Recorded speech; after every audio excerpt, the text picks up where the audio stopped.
The cunning woman encouraged her rich and elderly husband to jump into a river full of crocodiles so she could get rid of him. When she saw that her wealthy husband wasn't coming back up from the water, Dia thought she would now become the heir to his millions. But the woman didn't know that the old man actually knew how to swim. He was just joking. Still, the ruthless and clever Dia didn't give up. She convinced her husband to perform another stunt. This time, she asked him to jump into the river from the top of a mountain. Giving in to his beautiful wife's request, the rich husband climbed up the mountain without hesitation, took a deep breath, and leapt straight into the river. This time, he really didn't come back. Dia looked around, but the husband was nowhere to be found. While secretly feeling happy, she pretended to scream in panic. She thought her plan had worked, but the joy didn't last long, because she didn't know how to drive the speedboat. Now the boat began drifting with the river's current. Panicked, Dia tried to call the police, but there was no network in that wild area. She screamed loudly for help, but no one responded. Frightened and helpless, Dia sat on the boat and started crying. But crying wasn't going to fix the problem. To save herself, she tried driving the boat on her own. After struggling for a while, she messed up the throttle and the boat started spinning rapidly in circles. Seeing this, Dia panicked even more, because if it kept going like that, the boat would crash into the shore. She rushed and tried to pull out the key, but in her panic, the key slipped from her hand and fell straight into the river. Now the boat had stopped, but another dangerous problem appeared. A huge waterfall was just ahead. Dia freaked out. She quickly gathered her belongings and prepared to jump out of the boat. But then she remembered she didn't know how to swim. In desperation, she threw the life-saving ring into the water without thinking, and then watched as it drifted away from her. The foolish woman didn't even know how to use a life-saving ring. Now the boat was heading toward the waterfall. Panicked, Dia grabbed her things, went inside the cabin, and sat quietly in a corner, praying for her life. Fortunately, the waterfall wasn't too high, and in a short while, the boat reached the riverbank. Once on shore, the first thing Dia did was pull out her phone. But still, there was no network. She began shouting loudly, letting out all her frustration. After a while, she calmed down and started thinking, it's better to do something than to die. That's when she decided to survive in the jungle. Then Dia carefully did her makeup, put on a shiny red dress, and set off toward the danger-filled forest. But after walking a few steps, she noticed animal footprints on the ground. Following them, she discovered a bear drinking water near the river. Dia froze in fear. The bear saw her too and started moving toward her. Dia immediately started running, but she was wearing high heels and soon slipped and fell to the ground. In a moment of danger, she threw her high heels at the bear, and the bear got tangled in them. Taking advantage of the moment, Dia ran quickly into the forest, but as night fell, the temperature dropped. To stay warm, she tried to start a fire with sticks, but failed. Giving up, she started doing warm-up exercises to fight the cold. That's when she noticed a white animal, which had probably seen her too. Seeing things escalate, Dia ran, but after going a short distance, she collapsed and fainted. The next morning when Dia woke up, she discovered that the white animal was actually a cute little fox. Hungry for over 24 hours, Dia pulled out a bottle of foundation from her bag and ate it, but immediately threw up.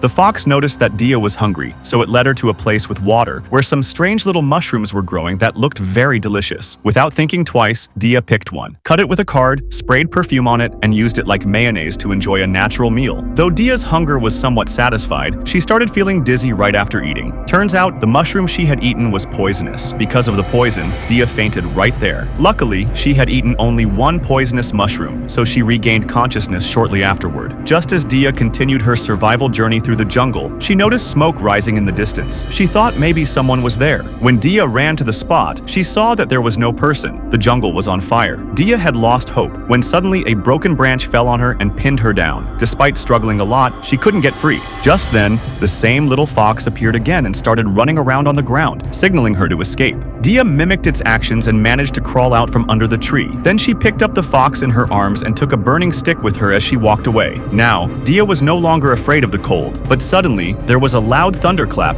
and heavy rain began to fall. To escape the rain, Dia tried to hide inside a cave. As soon as she entered, she saw rats inside. She had been afraid of rats since childhood, so she couldn't stay there even for a second. She was forced to come back out into the rain. She had never imagined that just planning one murder would bring her such a terrifying punishment. When Dia woke up the next morning, she saw a boat going down the river. She screamed loudly, "Help!" But due to the distance, her voice probably didn't reach. Still, Dia didn't give up and kept calling out for a long time. Eventually, a group of hunters spotted her and gave her some canned food to eat. When they found out that Dia had come with her husband and had unfortunately gotten lost in this remote jungle, one of the men suddenly developed bad intentions toward her. Without saying a word, he dragged her toward the bushes. That's when Dia realized she had truly fallen into a trap. She begged him to let her go, but it didn't help. One of the guys put a knife to her throat and threatened to kill her. In the very next moment, a stranger woman rescued her from those monsters and quickly took Dia away on her speedboat. That mysterious woman was actually a ranger of the jungle, but the thugs also started chasing after them. Thankfully, the forest ranger woman had excellent driving skills. She used a rock to outsmart the goons chasing them, but the goons, they wanted revenge for their dead companion. The forest ranger quickly steered the damaged boat to the shore and shouted to Dia, "Run now!" But Dia sat there on the boat like a clueless child. Luckily, the forest ranger returned just in time and dragged Dia toward the jungle. Moments later, the damaged boat exploded, scaring Dia into running. After that, both of them ran into the jungle. Dia, who had been starving for days, could barely walk anymore. Not only that, she started blaming the forest ranger. She said, "I wasn't going to die, but you killed that goon for no reason, and now if we get caught again, I'll definitely be killed." Hearing this, the forest ranger got very angry. She had risked her life to save Dia, and now Dia was blaming her. That was it. The forest ranger slapped Dia hard. Not once, but twice. Only then did Dia calm down. After that, they went to the river and washed off the mud and fish stuck to them. Then, they sat by the riverbank, waiting for a boat to pass by. Night fell, but no boat came. Luckily, the forest ranger had good experience surviving in the wild. She quickly caught some fish and fed Dia, which satisfied her hunger a bit. Then both of them built a temporary shelter out of wood and spent the night there. The next morning, the forest ranger guessed that the goons might arrive there soon, so she came up with a trick to fool them. Meanwhile, Dia, carefree as ever, was doing her makeup. Ignoring her, the forest ranger lit the wood on fire with a lighter, and then both of them left the area. As soon as the smoke rose, some of the goons reached the spot, but they didn't find anyone there. Actually, it was all part of the plan, because at that very moment, Dia and the forest ranger were down by the river, planning to steal the goons' boat and escape. But Dia made the same mistake again. She sat in the boat like a clueless child. The forest ranger shouted at her to help, and only then did Dia start rowing like a boat captain. Meanwhile, the goons spotted them and shot the forest ranger in the leg. Thankfully, with the last bit of strength she had, she pushed the boat into the river. The forest ranger woman asked Dia for help to save herself, but Dia was too scared to get out of the boat. Then the goons dragged the forest ranger woman back to shore. She had no idea that Dia wasn't the type to feel grateful, because if she had compassion, she wouldn't have killed her husband. Soon, the goons dragged the ranger into the bushes to kill her. But right then, the woman claimed she had the blessings of the mountain god, and if they harmed her, they would surely face consequences. Turns out this forest ranger woman was something special, and then a miracle happened. Suddenly, strong winds started blowing in the sky. To deal with the coming danger, the leader of the goons tried to strangle the woman to shut her up, but he didn't know his own partner would attack him from behind. Actually, the younger goon had started believing the forest ranger's words and got scared, afraid he too might be cursed by some ghost. Just then, Dia showed up and attacked the goon, and the forest ranger woman grabbed the opportunity to snatch the goon's gun and shot down all the goons. When the two returned to the city, Dia became the heir to her old, rich husband's multi-million-dollar fortune. To thank the forest ranger's sister who had saved her life, Dia took her out every day for fun. Eventually,